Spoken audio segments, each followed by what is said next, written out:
प्यारे बच्चों, आप लोगों को ये प्रश्न दिया था और तब से मैं इंतज़ार कर रहा था कि आप लोग कोई इस पे प्रतिक्रिया बताओगे और उसके हिसाब से मैं फिर इसे करूँगा या बताऊँगा, लेकिन किसी ने कोई रिएक्शन नहीं बताया।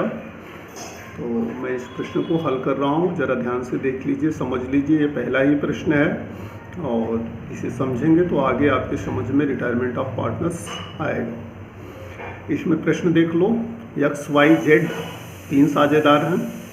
चिट्ठा देखिए, पूंजी XYZ, सामान्य संचय 12,000 का दिया है, लेनदार दिया है, और संपत्तियों की तरफ यंत्र, भूमि, देनदार और रोकड़ है।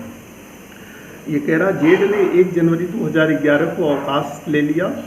फर्म की ख्याति 6,000 आंकी गई। जेड को देर राशि उसके ऋण खाते में अंतरित कीजिए। साझेदारों के पूंजी खाते बनाइए। इसको देखिए कैसे बनाएंगे। सबसे पहले अनुपात देखिए।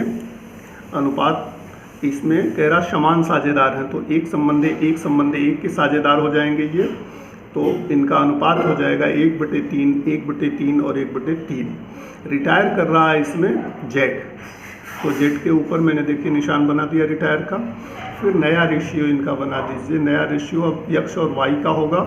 ये देखिए 1/2 और 1/2 के होंगे, और इसमें गेनिंग रेशियो की ज़रूरत होगी।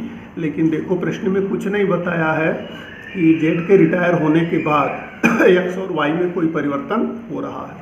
अतः इनका जो गेनिंग रेशियो होगा 1:1, यानी बराबर बराबर का गेन होगा। तो इस तरह से गेनिंग रेशियो और अनुपात हो गया। अब इसके बाद जो प्रश्न में और पिछले चैप्टर में आपने देखा था कि अगर रिकंस्ट्रक्शन ऑफ फर्म होता है या रिकंस्ट्रक्शन ऑफ पार्टनरशिप होता है, यानी साझेदारी का पुनर्गठन होता है, यानी कोई साझेदार जाता है या आता है, यानी अवकाश ग्रहण या प्रवेश होता है, तो जो जनरल रिजर्व होता है उसको समायोजित कर देते हैं या उसको समाप्त कर देते हैं। तो हम भी समाप्त करेंगे यहाँ, चूँकि रिटायरमेंट हुआ है। तो ये देखो जनरल रिजर्व का खाता क्रेडिट होता है, इसको डेबिट किया। जनरल रिजर्व अकाउंट डेटर, और तीनों साझेदार, two X capital, two Y capital, two Z capital, और ये देखो तीनों में बराबर बराबर 4-4 हज़ार रुपये बांट दिया, ये लेखा कर दिया। इससे आपका जनरल रिजर्व खत्म हो गया। इसके बाद देखो ख्याति है। ख्याति कह रहा 6,000 मूल्यांकित की गई, तो 6,000 में रिटायर साझेदार यानी जेड का हिस्सा निकालेंगे, तो 6,000 का 1/3, ये आया 2,000 रुपया। अब जेड चूँकि रिटायर हो रहा है तो जेड के हिस्से को क्रेडिट करेंगे, यानी जेड के खाते को क्रेडिट करेंगे। जेड के खाते को देखो क्रेडिट कर दिया। अब डेबिट किसको करेंगे, क्योंकि इसका हिस्सा कौन पाएगा, एक्स और वाई, इसलिए एक्स और वाई को डेबिट कर देंगे। X capital account debtor, Y capital account debtor, to जेड्स कैपिटल। जेड्स कैपिटल 2,000 रुपया, और इनका चूँकि गेन बराबर बराबर है, इसलिए 1,000 रुपये इनके खातों में डेबिट कर दिया। अब आइए पार्टनर्स कैपिटल अकाउंट बनाइए। कुछ बनाने में दिक्कत नहीं होगी। आप ये 2 लेखों को ही पोस्ट करना है कुल मिला करके। सबसे पहले शेष लिखेंगे, by balance BD 8,000 X, 6,000 Y और 6,000 जेड। इसके बाद जो लेखा किया था जनरल रिजर्व वाला, ये जनरल रिजर्व को पोस्ट करो। ये तीनों साझेदार क्रेडिट हुए हैं, तो इनके क्रेडिट में बाई जनरल रिजर्व अकाउंट 4,000, 4,000, 4,000। ठीक है।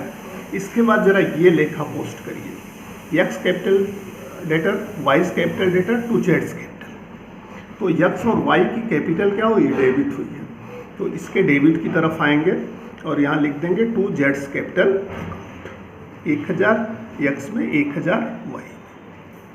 और इसी लेखे में देखो जेड्स कैपिटल अकाउंट क्रेडिट हुआ है, तो जेड्स के कैपिटल अकाउंट के क्रेडिट की तरफ आएंगे और इसके बदले में 2 खाते डेबिट हुए हैं, एक्स और वाई। तो by X capital, by Y capital, 1,000 रुपया जेड में 1,000 रुपया दोनों के खातों के लिख दिए। इस तरह से ये पोस्टिंग हो गई। पोस्टिंग होने के बाद योग और शेष करेंगे। तो देखो तीनों लोगों का क्रेडिट शेष है, इसलिए क्रेडिट का योग करेंगे। जेड का आया 12,000, वाई का आया 10,000 और एक्स का भी आया 12,000। इसको इधर ले आके लिख दीजिए, 12,000, 10,000, 12,000। अब सबसे पहले चूंकि जेड रिटायर हो रहा है, इसलिए जेड का हिसाब किताब बनाना है। प्रश्न में कहा है कि जेड के शेष को ऋण खाते में अंतरित कीजिए। तो देखो ये जेड का शेष कितना निकल रहा, 12,000 रुपया। तो इसको ट्रांसफ़र करेंगे, एक नया खाता खोलेंगे, जेड्स लोन अकाउंट।